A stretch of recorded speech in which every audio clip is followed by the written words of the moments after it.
peut-être fermer la porte, comme ça fait un sas. Bonjour à tous et bienvenue à notre webinaire consacré au sujet des team building, un sujet qui touche directement la vie de toutes les équipes.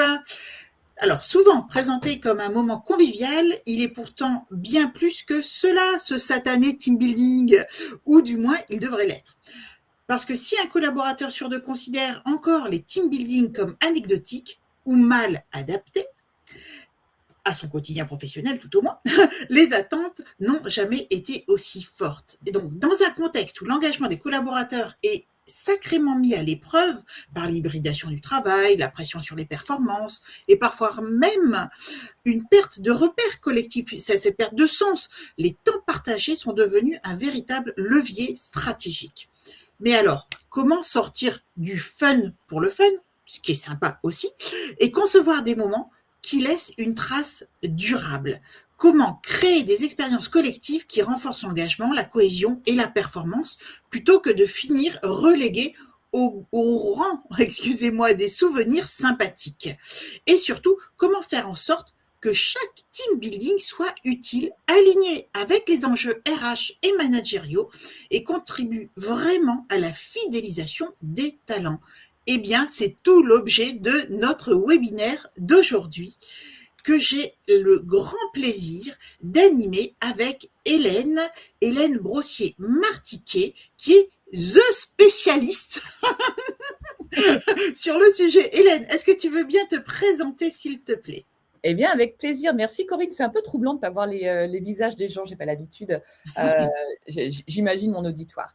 Donc, alors effectivement, je suis fondatrice de la société Harmony Magic, qui est une société de création de team building. Et ce qui est, je pense, outre ce que vous avez à l'écran, important de noter, c'est qu'en fait, je ne viens pas de ce métier-là et je viens du monde de l'enseignement et de la formation, ce qui va bien évidemment être très impactant dans ma façon de voir les choses, puisque, comme le disait Corinne, le team building, on voit l'aspect ludique et fun, et pour moi, c'est vraiment ultra primordial, encore plus de nos jours, parce que, on le sait très bien, les collaborateurs attendent aussi de passer des bons moments, de créer des liens, ça fidélise et ça permet aussi aux gens de s'engager et donc c'est ce qu'on recherche, d'avoir des gens aussi qui s'engagent au maximum de leur potentiel. Donc ça, c'est en créant des liens. Mais ce qu'ils recherchent aussi, c'est du sens, et c'est très important pour moi que les gens s'amusent, mais aussi d'être complètement intégrés et inclus dans la vie de l'entreprise et dans justement la vie de l'entreprise au moment T où on fait le team building. Donc, on verra ensemble, grâce à Corinne, comment c'est important et comment faire de ce team building quelque chose de vraiment impactant, durablement, et un partenaire, en fait, du développement des entreprises. Merci Hélène. Alors, Plume & Biz, donc moi je suis Corinne Diemin, je suis la fondatrice de Plume & Biz, qui est une société de conseil en ressources humaines et également en RSE.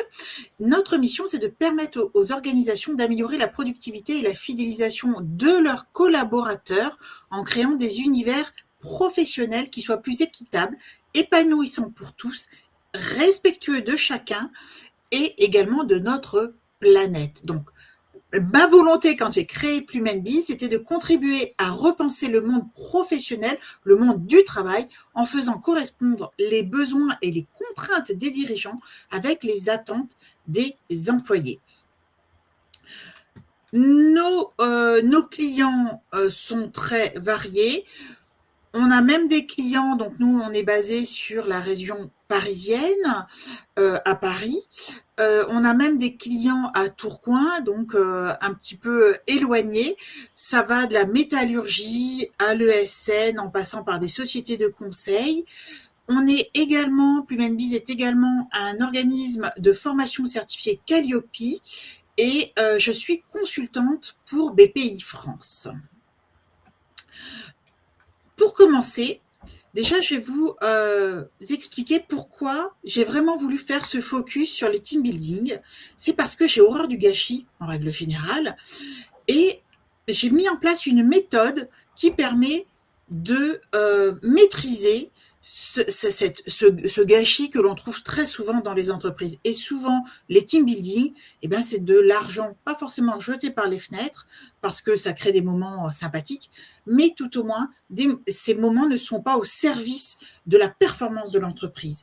Et donc, moi, je me positionne comme un passeur du changement, une facilitatrice de la transformation. J'analyse avant d'agir.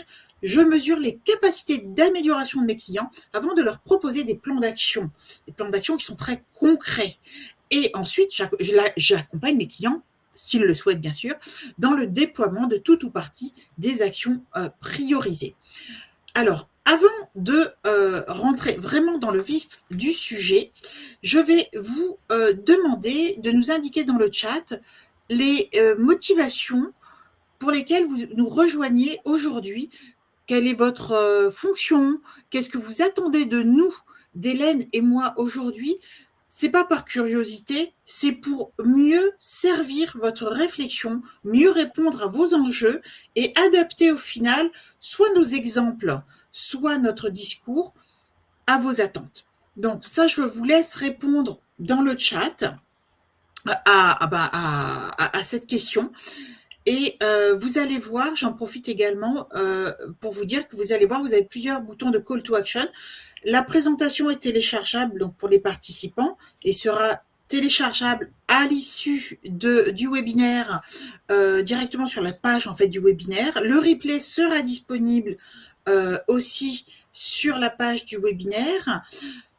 Vous avez la possibilité, vous avez un bouton de call to action, vous avez la possibilité de nous demander également de vous recontacter si vous souhaitez avoir un point, un rendez-vous avec nous en one-to-one pour partager vos réflexions, vos attentes, vos enjeux. Donc, n'hésitez pas à activer les différents call to action et surtout, je vous demanderai de nous noter. C'est quelque chose de très, très important pour nous, tout simplement pour progresser. On s'inscrit dans des démarches d'amélioration continue. Donc, merci par avance de nous noter à l'issue du webinaire. Et merci donc pour vos réponses dans le chat. Donc, commençons par un petit sondage. La question qui pique pour entrer en matière. Hop, ici. Et la première question, c'est qui a déjà participé à un team building et s'est demandé à quoi ça servait vraiment. Hop, j'ouvre les votes. Alors, vous êtes-vous déjà demandé à quoi servait vraiment un team building auquel vous avez participé? Donc, hop, j'ouvre ici, voilà, vous êtes en train de participer. Alors, vos réponses, en fait, sont très intéressantes pour nous parce que ça nous permet de voir si on est dans le vrai et dans ce que l'on va vous apporter comme réponse. Et vous êtes 79% pour l'instant, donc je ferme les votes. Vous êtes 79% à avoir confirmé cette question. Donc, moi aussi, je dois vous avouer que je me suis déjà et parfois, moi aussi. Hein.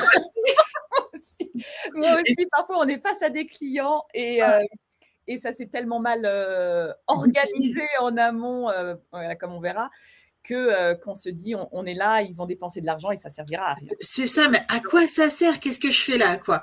Donc, je partage avec vous quelques chiffres qui me semblent importants. Donc, on entend souvent dire que les team building sont sympas, mais inutiles.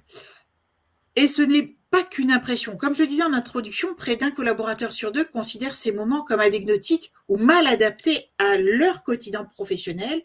Pourtant, quand ils sont bien pensés, les résultats sont indéniables. Donc là, vous avez sur la slide plusieurs chiffres. Donc 63% des managers estiment que ces team meetings renforcent la cohésion, mais pas seulement. 28% des salariés le confirment et 70% des DRH les voient comme un levier en fait de motivation et de fidélisation. Donc ça, c'est à mon sens quand même très important. Et cela nous montre en fait une chose. Le problème n'est pas le principe même du team building, mais la manière dont ils sont conçus et vécus. Quand l'activité est déconnectée du quotidien ou perçue comme artificielle, elle tombe vite dans la case de finalement perte de temps.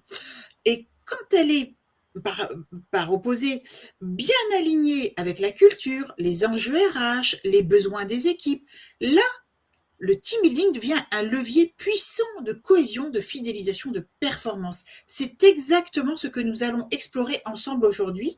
Comment transformer ces temps collectifs en vrai accélérateur d'engagement plutôt qu'en simple parenthèse ludique. Alors, j'avance sur les enjeux actuels. Alors, les enjeux actuels, les entreprises, on le sait, font face à de nombreux grands défis. Quand on parle de team building, on pense souvent à l'activité elle-même, un escape game, une activité, une sortie sportive, une soirée conviviale, des challenges, que sais-je.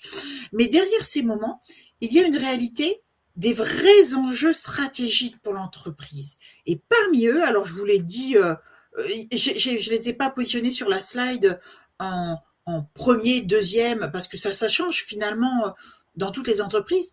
Mais parmi ces enjeux, il y a l'engagement des collaborateurs. Dans un contexte actuel, où l'on parle beaucoup de désengagement silencieux, et pas que silencieux, ce fameux quiet quitting, je ne sais pas si on dit quieting, quitting, enfin j'en sais rien, je ne suis pas une anglophone pure de dur. Hélène ne peut pas me sauver sur le coup. Donc créer des temps collectifs porteurs de sens devient un levier puissant pour maintenir la motivation et donner envie de s'impliquer. Un deuxième enjeu, la fidélisation. On le sait, recruter, ça coûte cher. Le turnover, c'est une vraie plaie pour les PME, comme pour les grands groupes d'ailleurs, et des moments collectifs bien conçus contribuent à renforcer le sentiment d'appartenance et donc à retenir les talents. Un troisième enjeu, la performance collective. Quand une équipe communique mieux, on le verra d'ailleurs par des exemples tout à l'heure, et notamment par un exemple que l'on mène aujourd'hui avec Hélène, quand on communique mieux, que finalement les équipes se connaissent mieux, qu'elles savent coopérer au-delà, vous savez, des organisations en silo, et bien les résultats suivent naturellement. Le team building n'est plus qu'un plus, il peut être un outil direct d'efficacité opérationnelle. Enfin, il y a classiquement les enjeux de QVCT, de qualité de vie et des conditions de travail. Les temps collectifs participent au bien-être au travail, peuvent réduire le stress, peuvent favoriser les relations humaines ou entraîner des relations humaines plus apaisées. Ce n'est pas anecdotique. Selon l'ANACT, les entreprises qui investissent dans la cohésion et la prévention des risques psychosociaux réduisent significativement l'absentéisme et améliorent la productivité. Donc, quand on regarde de près, un team building, ce n'est pas juste un moment sympa, ça l'est, mais pas que, c'est un investissement RH et managérial qui peut avoir un impact direct sur la cohésion, la rétention et la performance globale de l'entreprise. On va y venir de manière très concrète. Alors, le constat, beaucoup d'entreprises investissent du temps et de l'argent, mais le résultat n'est pas toujours au rendez-vous quand on parle de team building. Alors pourquoi ? Déjà parce que les activités sont perçues comme artificielles, trop éloignées du quotidien, on l'a déjà dit, ou encore parce qu'elles manquent de suivi. Et ce n'est pas un rejet du collectif, mais un besoin de sens qui apparaît à ce niveau-là. Hélène en a parlé également. Et le résultat, c'est que l'enthousiasme retombe dès le lendemain du team building et l'investissement financier et en termes de temps n'a pas l'impact attendu. Alors, les 79%, c'est tiré d'une étude de Steering Point du mois de juin dernier. Et dans cette étude, donc, il montrait que 79% des salariés estiment que les activités de team building renforcent les relations au sein de l'équipe et leur permet d'être plus heureux et donc plus performants au travail. C'est un chiffre qui est positif et qui souligne le potentiel réel des team building lorsqu'ils sont bien conçus. Pendant longtemps, le team building a été vu comme une sorte de bonus.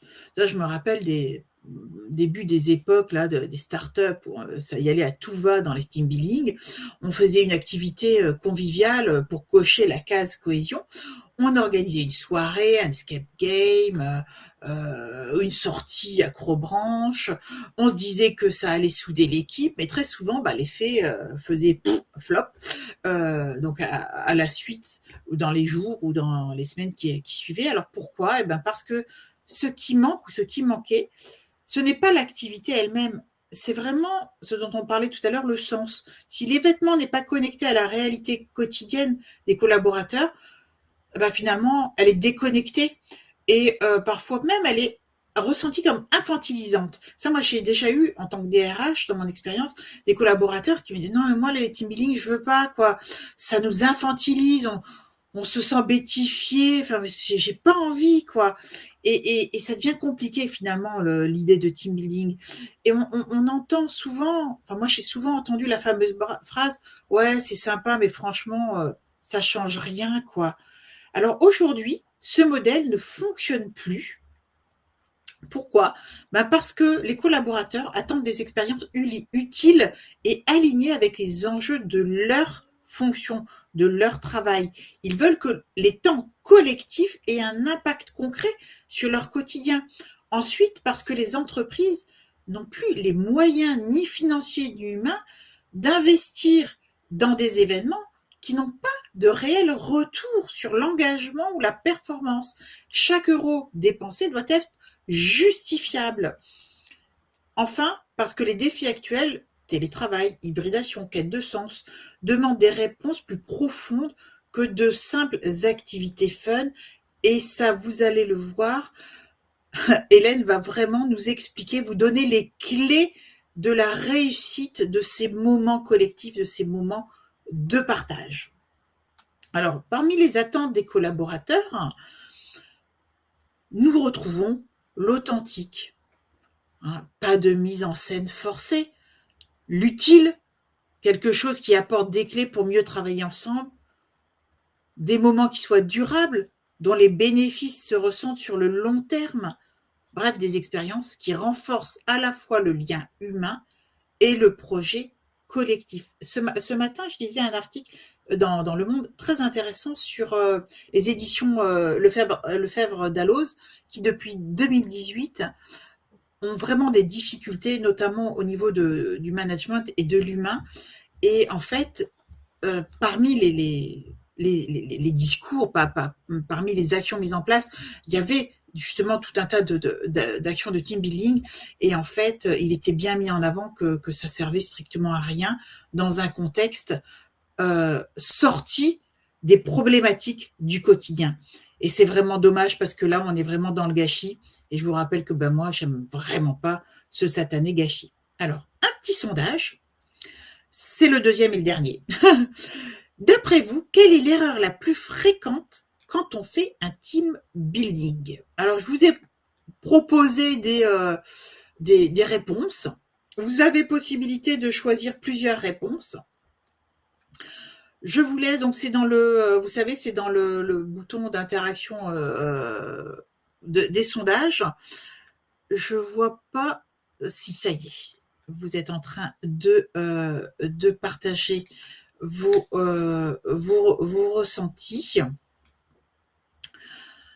Et donc, Hélène va nous expliquer si vous avez bon, moins bon. Oh non, je ne peux pas le présenter comme ça. Alors, c'est pas bien présenté. Merci en tout cas, merci pour vos participations. Et je ferme les votes. Donc, je vois que hop, ça avance encore. Je ferme les votes. Et je pense que, en tout cas, le premier, vous êtes 57% à avoir choisi en premier l'erreur numéro 1, qui est ne pas définir d'objectif clair. Et donc, Hélène, je te passe la parole. Eh bien, je suis d'accord. Ça tombe bien. Ça tombe bien.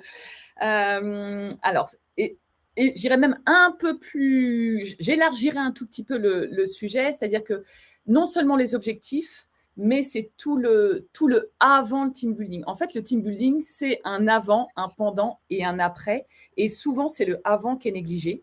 Pour ma part, on travaille souvent avec des agences événementielles, avec des lieux. Maintenant, il y a toutes les plateformes événementielles qui se sont développées avec la pandémie. Parfois, moi, j'arrive sur des événements, il y a une plateforme, une première agence, une deuxième agence et j'arrive derrière. Du coup, on n'a pas de contact avec le client. Et finalement, pour choisir son team building et pour bien le mettre en œuvre sur le terrain, puisqu'en fait, nous, on est créateurs, ça veut dire qu'on a des tas de leviers. On peut adapter, on peut affiner. Et puis, en ce qui me concerne, en fonction du secteur d'activité, par exemple, de l'entreprise, on adapte aussi notre discours et les animateurs en charge du team building ne vont pas se positionner de la même façon. Donc, en fait, il y a des tas de critères, des tas de choses à regarder avant le team building pour le préparer et avant même d'arriver aux objectifs. Donc déjà, pour moi, la première chose, c'est de bien connaître les collaborateurs et les participants. Parce que, comme Corinne l'a déjà évoqué, pour qu'un team building fasse mouche, il faut que chacun, individuellement, se sente mis en valeur à un moment dans ce team building. Alors, bien évidemment, il y a des team building, et c'était le cas surtout sur les team building un peu poussiéreux, un peu d'antan, où c'était un peu infantilisant. Alors moi, je déteste ça. On parle à des adultes, à des collaborateurs. Il ne faut pas qu'ils aient l'impression d'être à la kermesse de l'école de leur fils. Donc, il faut que chaque membre de l'équipe, à un moment donné, se sente être la pièce maîtresse du collectif. Parce que l'objectif du team building, c'est de montrer aussi la dynamique du groupe. C'est de montrer qu'une équipe qui performe, qui atteint ses objectifs, c'est parce qu'elle a su mettre chacun au bon endroit. Et donc, pour ça, que ce soit pour nous, pour vous, si vous organisez en interne des team building vous-même, il y en a beaucoup qui le font sur les petites sociétés, eh bien, il faut déjà, pas faire forcément quelque chose qui nous fait plaisir à nous, comme on voit très souvent, mais quelque chose qui corresponde et qui soit inclusif pour la totalité des participants que l'on va avoir. Donc ça, c'est important de faire un état des lieux sur nos participants. Un autre espace qui est très important d'envisager, eh bien, c'est le lieu, c'est la géographie, où est-ce qu'on va le faire. On arrive pas plus tard que hier, j'ai eu par exemple une visio avec, donc ils sont quand même 200, donc c'est pas négligeable, 200, ça commence à faire. Bien évidemment, j'ai plein d'intermédiaires. Et puis l'agence à la tête leur a fait, par exemple, prendre des Olympiades qu'on a personnalisées, parce que ce sont des Olympiades solidaires, sauf qu'on se retrouve dans un lieu où il n'y a pas d'espace extérieur et qu'on va être en salle pour 200 personnes. Donc voilà, donc le lieu, les personnes, où on en est dans la vie de l'entreprise, quels sont les objectifs à court, moyen, long terme. On se fixe un objectif particulier et qu'est-ce qu'on peut mettre en œuvre, quels sont les moyens à mettre en œuvre, est-ce qu'on sollicite des prestataires extérieurs, et en tout cas, c'est si et seulement si on a la totalité de ces ingrédients qu'on va pouvoir choisir une activité, et là, bien évidemment, si vous êtes en contact avec le prestataire, il faut lui faire confiance, le laisser vous conseiller. Et puis après, on peut personnaliser. On peut complètement personnaliser, adapter, que ce soit à la taille du groupe, à l'ADN du groupe, parce que pour qu'un team building soit impactant, il va falloir aussi que ça colle avec la culture de l'entreprise, que ça arrive au bon moment, qu'il y ait un suivi à l'extérieur et que ce soit vraiment aussi un outil pour vous de culture d'entreprise, de marque employeur, qu'on puisse communiquer derrière. Et tout ça, ça reste des petites pierres qui vont permettre de consolider. Nous, on intervient aussi souvent avec des formateurs ou avec des coachs, comme ça nous arrive aussi, ou avec des RH, comme ça nous arrive avec Corinne. Et ça nous permet de travailler en collectif pour aligner les interventions qui sont faites en atelier de travail et l'aspect ludique qui sera juste un levier pour montrer des choses ou pour expérimenter dans un cadre sécurisé, en dehors du cadre du travail. C'est ça qui est très important, c'est-à-dire que la hiérarchie n'est plus la même. On est dans le cadre du jeu et donc c'est beaucoup plus facile de s'investir, de se mettre éventuellement en danger parce qu'on est dans un cadre bienveillant et l'objectif n'est pas d'être infantilisant comme certains l'ont pu être par le passé ou encore malheureusement maintenant, mais au contraire de leur faire vivre une vraie expérience pour les mettre en valeur et pour leur faire comprendre certaines mécaniques de leur groupe. Et ça, c'est vraiment primordial. Et on le voit souvent en erreur, bien évidemment, comme on l'avait évoqué, des gens qui prennent des team building, mais selon leur goût à eux, ou parce qu'ils ont entendu parler, mais forcément, ce qui est réussi sur un modèle n'est pas forcément transposable sur son entreprise. S'il n'y a pas de suivi derrière, et même pour ma part, comme j'ai souvent beaucoup d'intermédiaires au-dessus de moi, c'est le cas, c'est-à-dire que je n'ai ni un suivi en avant, ni après, on me commande juste avec un WhatsApp, si vous voulez, un team building qui n'est pas forcément adapté. Et dans ce cas-là, mon team building, même s'il est pensé, il est intelligent, etc., s'il ne cadre pas, ça reste une animation ludique. Et donc, actuellement, même moi qui fais du sur-mesure, je pense que j'ai 70% de mes activités qui sont juste des team building ludiques parce qu'il n'y a pas cette préparation en amont et ce suivi derrière. Donc, effectivement, le choix des activités, c'est très, très important. Tout est possible à partir du moment où on connaît les participants, mais on adapte. Nous, on a besoin de savoir si le profil permet d'avoir des activités physiques ou on va avoir besoin d'un dépassement de soi. Au contraire, si on a des personnes à mobilité réduite, eh bien, on va adapter et on va devoir on veut les mettre en valeur absolument à un endroit.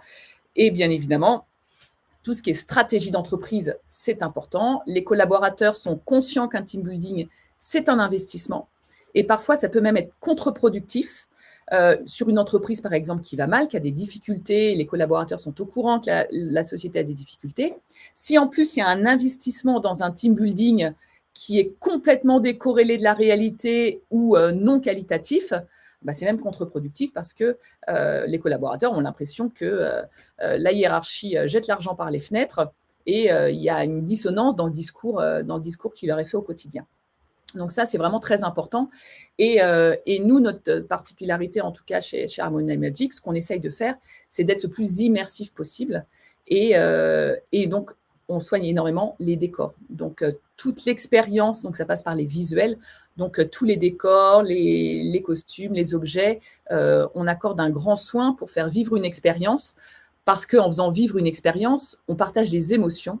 Et les émotions, quand on fait vivre des émotions aux collaborateurs, c'est aussi très important pour que ça s'ancre dans la mémoire. C'est juste des neurosciences. Plus ils vont vivre des émotions ensemble, plus ça va serrer les liens et plus ils vont avoir envie d'en parler à l'extérieur. Donc, c'est aussi très important parce que s'ils en parlent à la maison, c'est aussi un facteur de stabilité dans les équipes. S'ils en parlent à l'extérieur, eh bien, ça peut aussi faire de votre entreprise un pôle d'attractivité. Donc, les émotions ne sont pas à négliger. Du coup, l'objectif clair, bien évidemment, bien étudié avant de se lancer dans quoi que ce soit. Pas de précipitation, on gagne du temps en fait à poser les choses, combien on est, qui ils sont, ce qu'ils ont vécu par les autres années, c'est quoi notre problématique actuelle.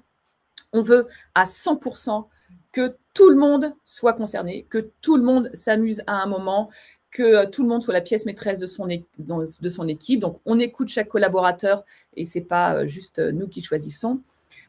Quelle est notre activité professionnelle, quels sont nos enjeux actuels à court terme, est-ce qu'on peut porter ces enjeux aussi au travers du jeu, et puis bien évidemment, comment ça va se passer après, qu'est-ce qu'on fait comme retour à chaud, un peu plus lointain, et comment on peut s'appuyer sur ce qui aura été partagé pour faire vivre d'autres choses et pour l'ancrer dans le quotidien surtout de l'entreprise, puisque c'est un petit peu l'objectif d'aider à l'évolution d'entreprise.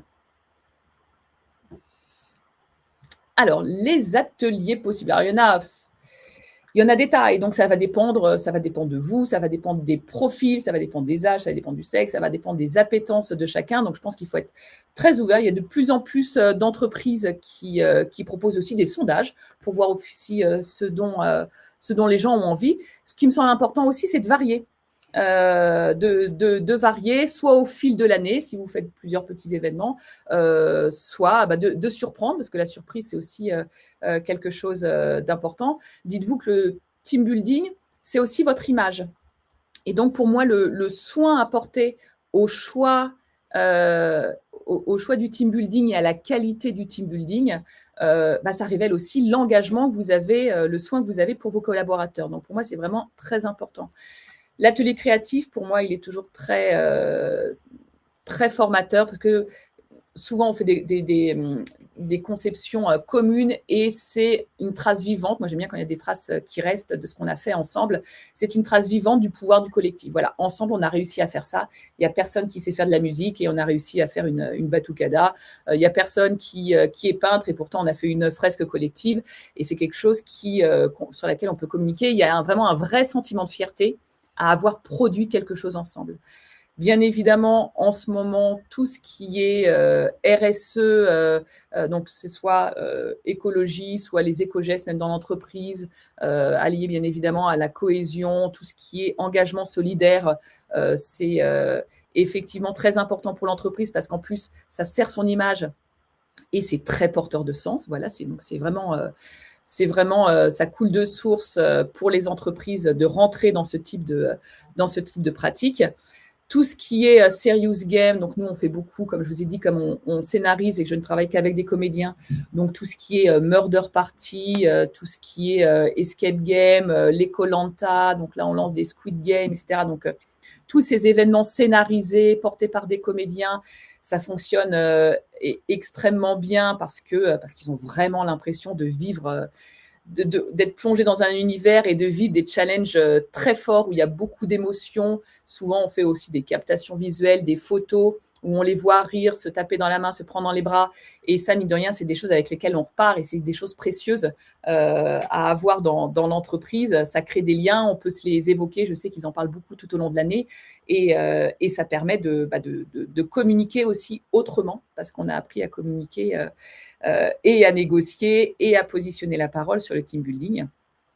Et on a aussi, alors c'est né vraiment avec le Covid, moi j'avoue que je n'étais pas du tout fan des team building digitaux, parce que pour moi, le team building, ça doit être de l'humain. On travaille sur l'humain pour l'entreprise, donc j'ai à cœur de mettre au maximum d'encadrants, de comédiens sur mes team building pour être au contact des animateurs, des participants, pardon. Et néanmoins, j'ai découvert en créant des solutions digitales pour la période du confinement que nous avons tous subi, j'ai découvert un truc incroyable. Alors, je mets aussi beaucoup d'humains dans mes team building digitaux, donc il y a toujours des comédiens en interaction, etc. Mais ça nous permet surtout de faire des séminaires à l'international. Et là, pour le coup, on est sur du gros groupe, parce que nous, on gère des groupes de la même taille que Corinne, d'ailleurs. Je suis sur du 5 participants parfois jusqu'à 300 facilement.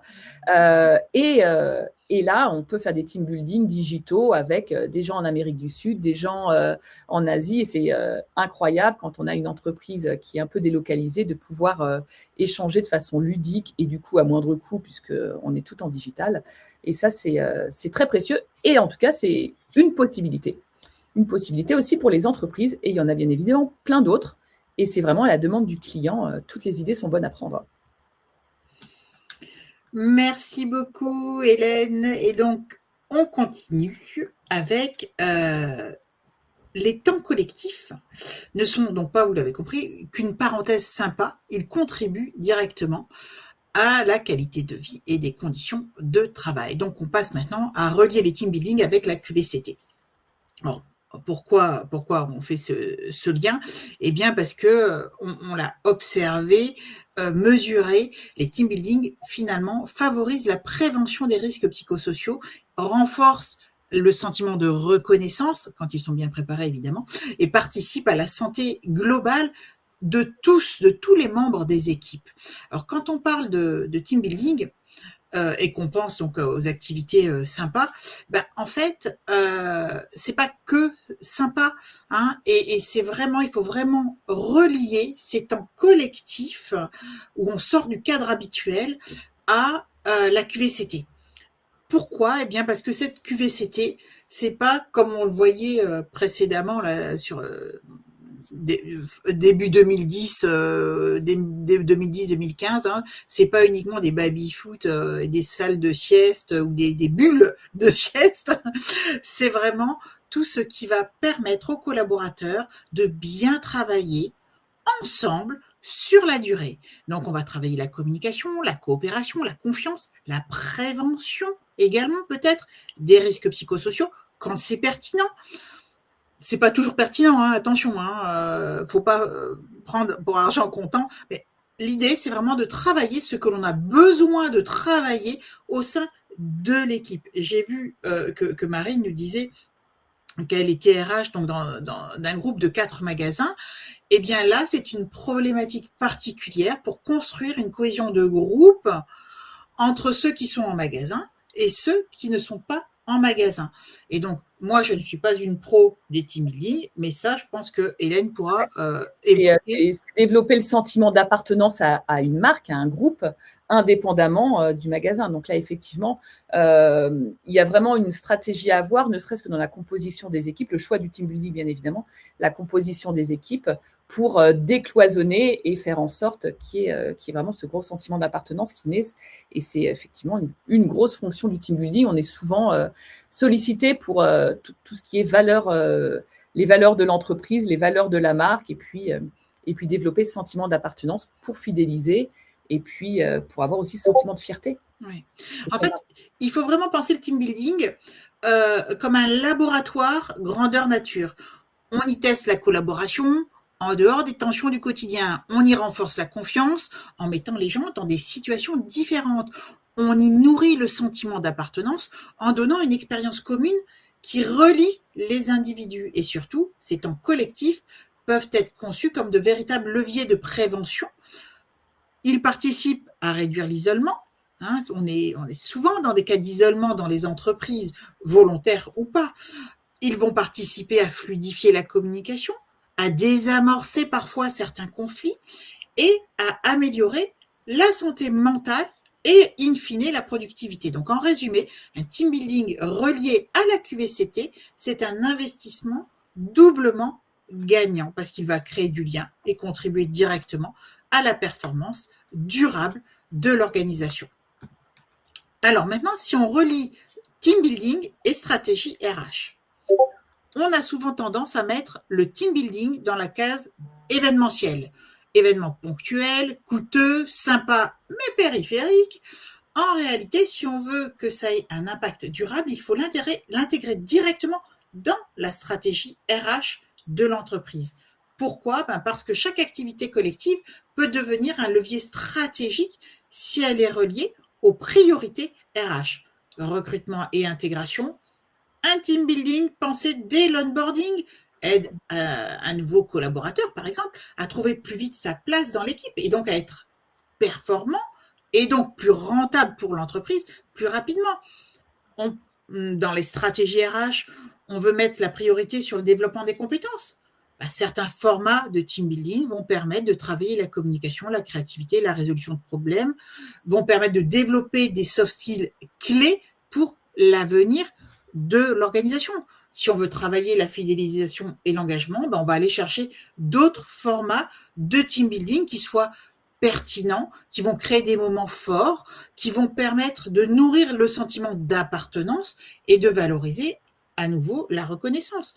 Et puis, si on veut faire de la prévention et du climat social, eh bien, on va aller chercher des formats plutôt qui vont amener en fait un collectif soudé pour absorber les différentes tensions qui existent forcément dès qu'il y a une communauté d'individus, quelle qu'elle soit, que ce soit quand on est en vacances, quand on est en famille et quand on est au travail, c'est la même chose. Et donc, en fait, favoriser ce collectif soudé, absorber les tensions va permettre de réduire les risques de conflits et parfois même en solder. Exactement, et je complète juste l'importance du jeu quand on veut expérimenter des choses. C'est le changement de cadre. Et en fait, ce changement de cadre fait qu'il n'y a pas d'enjeu. Donc, le jeu, l'avantage du jeu, c'est de ne pas avoir d'enjeu. Et donc, on arrive à des comportements beaucoup plus naturels, qui sont complètement détachés de tout le background de ce qui a pu se passer dans l'entreprise. On retombe sur de l'humain et du coup, ça peut nourrir et alimenter vraiment de nouvelles relations sur le travail. Et donc ça, le fait de ne pas avoir d'enjeu, justement, et c'est pour ça que d'ailleurs, souvent, je n'aime pas quand il y a des trop grosses récompenses sur le team building, parce que du coup, il y a un nouvel enjeu qui a été introduit de façon artificielle. Et donc juste le plaisir d'aboutir à un objectif ensemble me semble suffisant. Et donc, en termes de stratégie RH, et de team building, il faut vraiment se reposer la question, quelles compétences voulons-nous renforcer? Quels sont mes objectifs? Quel message managérial voulons-nous passer? Comment cela nourrit-il notre culture d'entreprise? Et ça, c'est pas uniquement au RH de conduire cette réflexion. C'est une réflexion globale, managériale, avec la direction générale, qu'il ne faut surtout pas, cette réflexion, il ne faut surtout pas la minimiser. Donc, on va passer maintenant sur des exemples. Et alors, ceux-là, ce sont des exemples, j'allais dire, un peu généraux, génériques. Par exemple, je prends une PME Biosindustrie. Donc, c'est une entreprise pharmaceutique qui est en Auvergne, qui connaît une très, très forte croissance, avec beaucoup de recrutement, malheureusement beaucoup de turnover les 2 premières années. Eux, ils ont mis en place un team building d'onboarding collectif trimestriel. Donc, non seulement c'est un rendez-vous trimestriel, mais c'est également basé sur le collectif. Et les nouveaux arrivants participent à une journée immersive avec les managers et des collaborateurs volontaires. Donc là, le concept même de ce team building d'onboarding, finalement, donc qui est récurrent, vise à limiter le turnover, à intégrer plus rapidement pour amener finalement à une performance plus rapide. Le résultat qui a été analysé, c'est que le taux de départ dans les 12 premiers mois a été réduit de 18% et de 9% sur 2 ans. Donc, c'est pas négligeable quand on se rappelle quand même que recrutement, ça coûte 2 bras et chaque départ coûte 4 bras. Et un autre résultat intéressant, c'est que les collaborateurs citent l'onboarding collectif comme l'un des points forts de l'entreprise dans les enquêtes internes. Ça veut dire aussi qu'ils ils deviennent rapidement des ambassadeurs de la marque. Et ça, c'est super sympa. Un autre exemple aussi que j'avais envie de vous citer, qui me semble être original, c'est une ESN dans la tech, des services numériques, qui précédemment mettait en place des team building, j'allais dire plutôt classiques, vous savez, les kartings, comment ça s'appelle, les trucs là où on se tire dessus, ça fait des trucs rouges, verts, enfin bref, voilà, ça fait mal en plus, mais bon, c'est ce qu'ils avaient mis en place, ça allait dans l'air du temps, mais ça avait peu d'impact sur la cohésion. Et en fait, ils se sont dit non, mais ça va pas du tout, nous ce que l'on veut, c'est vraiment que ce soit cohérent avec notre métier, donc les services numériques. Donc, ils ont organisé des hackathons internes de 24 à 48 heures où les collaborateurs de différents métiers, différents services, travaillent ensemble pour résoudre un défi concret de l'entreprise. Donc, non seulement on sert les besoins de l'entreprise, mais on travaille également l'esprit d'équipe. Résultat, donc une très forte implication avec des taux de participation qui sont souvent supérieurs à 70%, une innovation qui est concrète, certaines idées sont directement issues de ces hackathons et donc sont ensuite industrialisées, et les collaborateurs ressortent avec un vrai sentiment d'utilité et de fierté. Alors, on pourrait vous en citer d'autres, mais je n'ai pas envie trop de vous prendre du temps sur des exemples génériques. Je vais vous citer un exemple que l'on est en train de travailler avec Hélène et qui me semble ultra intéressant. En fait, chez Plumenbiz, on a un client, une société de conseil qui a été intégrée dans un grand groupe, et en fait, ils ont fusionné avec 2 autres entités. Résultat, problème d'organisation, problème de management, désorganisation, turnover, enfin bref, les bidules classiques. Et on nous a demandé d'intervenir pour d'abord faire un diagnostic de l'existant, qu'est-ce qui se passait, pourquoi il y avait autant de turnover. Et le projet qui est né de ce diagnostic, c'est une formation des managers, parce que plein de managers avaient été nommés à leur nouveau poste à responsabilité sans avoir jamais été formés. Le management, ça ne s'invente pas. On peut être bon manager de manière innée, encore faut-il avoir les billes pour bien mener sa fonction de manager. Être opérationnel, c'est pas être manager. Donc du coup, on a mis en place une formation d'abord de care management et puis d'autres formations. On a mis également de l'écoute active, de la prise de parole en public, donc pour ces managers. Et j'ai demandé à Hélène d'intervenir avec un team building pour ces managers qui va permettre de favoriser et renforcer la cohésion entre les managers. Hélène, si tu veux en dire quelques mots sur le choix qu'on a fait finalement. Tout à fait. Alors, on a fait un choix qui nous a semblé évident parce que dans ce cadre-là, ce qui est très important sur le team building, ça va être la communication. Ça va être la communication. Donc, on voulait, là, par exemple, les exemples que tu avais cités sur je ne sais plus quelle équipe. Par exemple, tu parlais du karting, des choses comme ça. Enfin, pour moi, c'est typiquement pas du tout du team building. Les gens ne se parlent même pas. Donc, au contraire, il fallait un team building intelligent.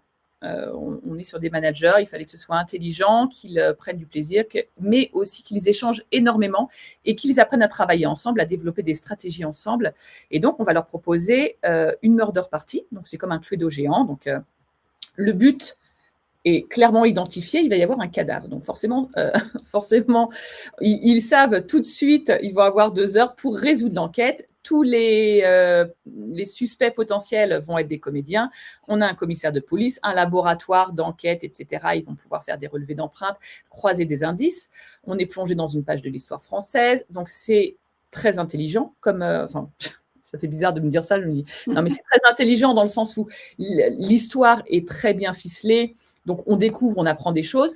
Les personnages sont hauts en couleur, c'est comme le Cluedo, Monsieur Moutarde et Madame je ne sais quoi, Madame Violette. Donc, les personnages sont drôles, hauts en couleur. Ils vont mentir, on trouve des indices, on avance, on fait fausse route, on doit développer des stratégies, chez qui on perquisitionne, etc., etc. Donc, on va avoir une vraie dynamique de groupe, une vraie dynamique en plus qui va permettre à Corinne aussi de les observer, de voir comment ils se comportent les uns avec les autres en travail d'équipe, comment le leadership se prend, c'est aussi important. Et on sait que de toute façon, ils vont vivre un moment très fort parce que c'est une animation qui a toujours énormément de succès. Nous, on va travailler aussi en amont sur la constitution des équipes. J'ai la chance de préparer tout ça avec Corinne qui les connaît individuellement parce qu'elle a fait cet audit avant. Donc, on va aussi travailler sur les personnalités, voir qui on met avec qui pour que ce soit nourrissant pour tout le monde. Et après, on va pouvoir, une fois qu'on aura résolu l'enquête et que tout le monde se sera congratulé parce qu'on aura, j'espère, mis le ou la coupable en prison, eh bien, l'intérêt, c'est de voir comment c'est fait toute leur stratégie, comment ils ont réussi à travailler ensemble, pourquoi peut-être qu'au départ, ils ont eu du mal à démarrer, qu'est-ce qui leur a fait obstacle. Nous, on aura observé, on aura vu des écoutes qui n'auront pas été suffisamment pleines et des pistes qui n'ont pas du tout été saisies parce que voilà, c'est passé comme ça au-dessus de la tête de celui qui a pris un peu le lead. Donc ça, c'est toujours très intéressant de voir, parce que nous, on connaît l'histoire, de voir comment certaines opportunités de réussite sont manquées ou en tout cas mises de côté trop longtemps parce qu'il n'y a pas d'écoute ou pas d'écoute de suffisamment bonne qualité. Donc au travers du jeu, et encore une fois, il n'y a pas beaucoup d'enjeux sur ce team building pour eux, puisque voilà, ça reste fictif et ça reste de la comédie. Comment voilà, nos comportements, notre façon d'interagir avec les autres a un impact sur le résultat. Il le voit à travers le jeu et ça sera aussi pour Corinne un levier pour soit le citer en exemple et retravailler sur la dynamique du groupe à l'issue de ce moment. Absolument. Et on fait participer également le coach en prise de parole et en prise de parole en public et en écoute active pour que lui aussi constate en fait les points d'amélioration chez les différents participants. Et donc le message qu'il y a derrière cet exemple, c'est vraiment oser. Grattez-vous le cerveau. D'abord, c'est super intéressant de se gratter le cerveau en amont pour satisfaire un objectif de manière hyper concrète. Et puis après, quand vous voyez les résultats obtenus et la satisfaction de vos participants, c'est une bulle d'air vraiment magique. Hélène, est-ce que tu peux nous parler rapidement des tendances et des perspectives que tu peux observer finalement dans ce marché des team building ? Alors, oui, moi, très, très régulièrement, alors effectivement, hein, j'entends et tous les échanges que j'ai avec les clients directs, c'est effectivement, il faut que ça serve, il faut que ce soit utile, il faut que ça ait du sens. Avec le travail hybride, et bien évidemment, alors on a parfois des demandes sur de l'hybride ou sur du total digital, mais justement, cette hybridation du travail demande souvent un retour au présentiel et du coup, c'est un peu l'occasion de faire un événement présentiel pour que tout le monde puisse s'échanger. Il y a des collaborateurs aujourd'hui qui ne se croisent même plus du tout puisqu'ils ont des emplois du temps décalés. Et on a très souvent des demandes sur des activités RSE. Donc ça, c'est toutes les semaines, on en a. Des activités solidaires aussi. Donc on voit, donc là, on est en train de travailler justement sur un client où eh bien, les scores qu'ils vont avoir, ils se battent en fait pour des associations. Donc, il y a aussi tout un travail en amont de savoir quelle association on va accompagner, quelle association on va porter, pour quelle couleur on va se battre. Et du coup, ça donne du sens au team building. C'est un investissement de l'entreprise. Ça sert l'image de l'entreprise. Là, il y a un vrai sentiment de fierté des collaborateurs. Ils se battent pas, ils se challengent les uns les autres, pas uniquement pour savoir qui va être sur le podium, mais ils veulent rapporter le plus possible pour leurs associations. Donc ça fonctionne très, très bien. Tout ce qui est construction, tout ce qui reste. Donc, on a parlé des fresques tout à l'heure, de tout ce qui est artistique, tout ce qu'on peut leur laisser. Donc, nous, on fait par exemple aussi du tournage de fausses pubs. On leur envoie leurs fausses pubs. Bon, c'est toujours un grand moment un grand moment de rire entre eux parce que on a aussi les costumes, les accessoires et de se voir tous en mode western à parler, par exemple, des éco-gestes dans l'entreprise ou de l'impact carbone ou de l'équilibre entre les hommes et les femmes dans l'entreprise. Voilà, ça permet aussi d'aborder certains sujets. Donc, c'est toujours un grand moment de plaisir et l'occasion d'avoir un Oscar à la fin de la soirée. Donc voilà, tout ce qui est un peu original, un peu décalé, et on est beaucoup sur la thématisation. Donc c'est vrai que dès qu'il y a, alors on a souvent des demandes, on n'accepte pas tout, mais dès qu'il y a des phénomènes de société, souvent parfois à la télé, donc là, le Koh-Lanta, bon, ça fait quand même quelques années, mais là, par exemple, le Squid Game qui a, dans les séries Netflix, énormément de succès, eh bien, on a des tas de gens qui veulent qu'on en fasse un team building.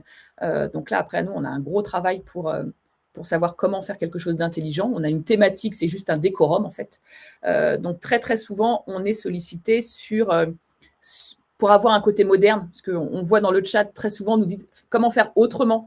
Voilà, on a l'impression de tourner en rond. Oui, alors on fait toujours la même chose, etc. Mais des idées pertinentes, les idées pertinentes, elles viennent parfois uniquement du cadre, de la thématique qui est choisie. Et ça, très souvent, on nous sollicite sur des trucs complètement dingues des fois. Et des fois, on fait, des fois, ça n'a pas de sens. Si ça n'a pas de sens, ça ne sert à rien de le faire. Mais en tout cas, ce sont des pistes pour faire moderne, attirer et puis faire s'engager aussi les participants et les faire s'investir parce que quand on leur propose un Squid Game, ils ont l'impression, ils rentrent chez eux et ils disent à leur enfant qu'ils ont fait Squid Game au travail et voilà, c'est toujours valorisant. Alors, donne-nous les clés pour réussir notre prochain team building avant qu'on passe aux réponses aux questions. Anticiper, donc faire un bel état des lieux, prendre le temps, partir des besoins vraiment réels, connaître aussi toutes les contraintes que l'on va avoir. Là, les finances, bien évidemment, en font partie. Et puis, sur quel objectif et là, c'est mis au singulier, effectivement. Et ça ne sert à rien de courir après des tas d'objectifs. Juste un objectif que l'on se fixe pour ce team building et à partir de cet objectif, construire une solution cohérente qui soit adaptée à la culture de l'entreprise, sur laquelle on va pouvoir communiquer. Moi, j'invite vraiment à utiliser le team building comme outil de communication. C'est aussi montrer aussi sur vos réseaux ce qu'est capable de faire votre entreprise pour la rendre attractive. Et bien sûr, ce qui va se passer après. Comment on suit ? Est-ce qu'on fait un questionnaire de satisfaction? Est-ce qu'on fait revenir dans un deuxième temps un autre team building plus léger et on se repose dessus? Est-ce que c'est un support pour un formateur, un coach, le RH pour créer des ateliers de travail, etc. Donc, vraiment penser le avant, le pendant et le après. T'as vu, j'ai fait ça. Merci beaucoup, merci Hélène. Et donc, pour finir, rappelez-vous, un team building réussi ne se mesure pas au nombre de fous rires le jour J, même si ça fait du bien, mais à l'impact qu'il laisse sur vos équipes après. Et j'espère vraiment que vous êtes prêts maintenant à revoir, repenser, réfléchir à vos prochains team building. Donc, notre webinaire est terminé. Nous allons passer aux questions-réponses. J'espère en tout cas déjà qu'on vous a éclairé le plus possible. Je vous rappelle donc que vous avez pas mal de boutons de call to action si vous voulez planifier un rendez-vous. Si vous voulez télécharger, vous avez une fiche également mémo sur les team building. Vous aurez la possibilité de noter. Je vous demande vraiment de nous noter, s'il vous plaît. C'est important pour nous. Vous pouvez vous connecter directement avec Hélène et avec moi-même, donc sur LinkedIn, par exemple. N'hésitez pas à nous suivre et à interagir. Nos prochains webinaires, un webinaire sur la santé le 30 septembre avec Maxine Aguida. Et puis, tiens, justement, avec notre formateur, coach de prise de parole en public et écoute active, le 1er octobre sur écouter mieux et parler juste, donc accompagner les managers vers l'efficacité. Et puis, un autre webinaire plus tard, donc le 17 octobre. Donc, répondons maintenant à vos questions. Et alors, Hélène, moi, il y a une question qui m'a attrapé mon œil tout à l'heure. Est-ce qu'une murder party pour 350, c'est faisable? Eh bien oui. Oui, on est capable de gérer bien sûr des très très gros groupes. Donc c'est le type de groupe sur lequel on peut avoir 20 comédiens et on a une mécanique pour que ce soit fluide, parce que c'est pas le tout d'avoir de très très gros groupes, mais il faut que ce soit fluide et que ce soit agréable pour tous les participants. C'est un peu le challenge, mais pas de souci. Alors, est-ce qu'il y a d'autres en qualité? On parle de leadership team building. Ce n'est pas de la théorie, mais l'efficacité de coopération, d'écoute, etc., etc. J'ajoute un management transversal, gérer les humains collaborateurs.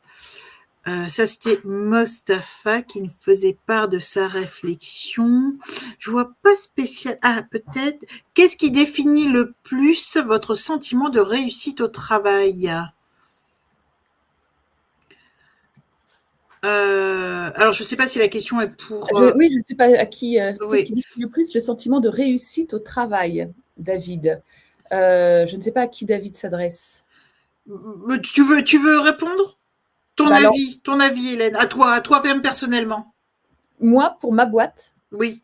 Est-ce que David... Erreur. Ah non, erreur. Ah, erreur. D'accord. Bon, je ne réponds pas, David. Alors. Erreur. En tout cas, moi, si j'avais à répondre à cette question, qu'est-ce qui définit le mieux le sentiment de réussite au travail? En fait, ce serait l'épanouissement que je ressens tous les jours, au quotidien, en fait. C'est la satisfaction quotidienne à mener à bien ma tâche, ma fonction. Et ça peut se traduire de plein de façons différentes. Voilà. Même, et c'est valable pour des choses qui me entre guillemets gonflent, et pour des trucs qui me satisfont parce que j'aime ça. Enfin, je sais pas si je vous ai répondu, même si vous vouliez pas, David. Y a-t-il d'autres questions? J'en ai pas vu. D'autres questions. Merci pour toutes ces informations. Si dans la structure, l'ambiance générale n'est pas... L'après-team building. Si, Hélène, l'après-team building. Quels outils pour perpétuer les effets du team building? En fait, ça dépend du team building et ça dépend des objectifs. C'est très, très variable. Je pense que c'est très important d'avoir un retour, donc de faire un sondage et de poser des questions aux participants sur le team building, sur ce qui a été partagé. Et en fonction des objectifs, ça peut être réintroduire un atelier, mais qui peut être complètement géré en interne un petit peu plus tard, ou d'anticiper et de faire intervenir un coach, un formateur. Donc, ça dépend vraiment, vraiment des cas. Il y a des tas de choses possibles, mais en tout cas, pour pas que ça soit oublié le lendemain, il faut effectivement avoir un retour d'expérience sur tous les collaborateurs. Et pour répondre à David, cette fois-ci, je crois que c'est une vraie question. Alors, bien évidemment, on est parfois sollicité sur des structures où l'ambiance n'est pas au beau fixe, voire même très mauvaise, ça arrive. Je crois que ça m'arrive cette semaine où j'ai marqué en rouge attention sur l'ambiance. Et au contraire, moi, je pense qu'il faut choisir un team building où on est sûr qu'ils s'amusent et on fait très attention à la constitution des équipes. Il y a des gens, il ne faut pas les mettre ensemble, on ne va pas non plus révolutionner le truc. Si c'est pour que ça mette en l'air l'ambiance générale du groupe, on ne les met pas ensemble. Mais le team building va permettre aussi aux gens de se voir autrement. Et parfois, on découvre vraiment ses collègues dans le jeu, parce qu'ils vont se lâcher, parce qu'on fait appel à l'humain, comme on l'a dit, et on est complètement coupé du cadre traditionnel et de la hiérarchie et des problèmes qui se sont passés probablement déjà au travail. Donc, quelqu'un avec qui on a du mal à travailler, on peut avoir des facilités à jouer avec lui, pour le coup, si c'est bien porté et si on est embarqué. Et le but du team building, c'est d'embarquer les gens. Donc, bien sûr, au contraire, ça se travaille, mais en tout cas, si on ne fait pas de team building, ça ne va pas améliorer les choses. Et moi, je dirais vraiment, moi, je suis convaincue aussi que c'est productif et utile. Je dirais simplement, attention à bien analyser les nonos, les dangers en amont et se donner un objectif qui soit clair et accepté par tous. Si vous, ok, il y a une ambiance générale qui est peut-être triste, qui est peut-être désagréable, qui est peut-être tendue. Il y a peut-être des problèmes qui sont très lourds et très lourds à gérer, mais il faut vraiment les identifier et les stipuler clairement à l'équipe, à Hélène ou à quelqu'un d'autre. Il faut vraiment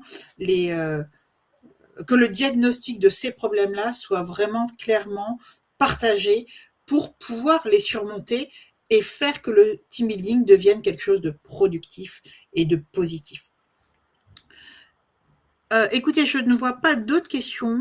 Je vois que nous avons débordé d'1 minute notre temps de parole. Donc, je vous remercie. J'espère vraiment que ce webinaire vous a été utile. N'hésitez pas à revenir vers nous sur LinkedIn ou par email, peu importe, comme vous voulez, ou par téléphone si ça vous fait plaisir. Merci à vous tous, bon appétit et à très très vite pour un prochain webinaire. Merci à vous, au revoir. Merci Corinne.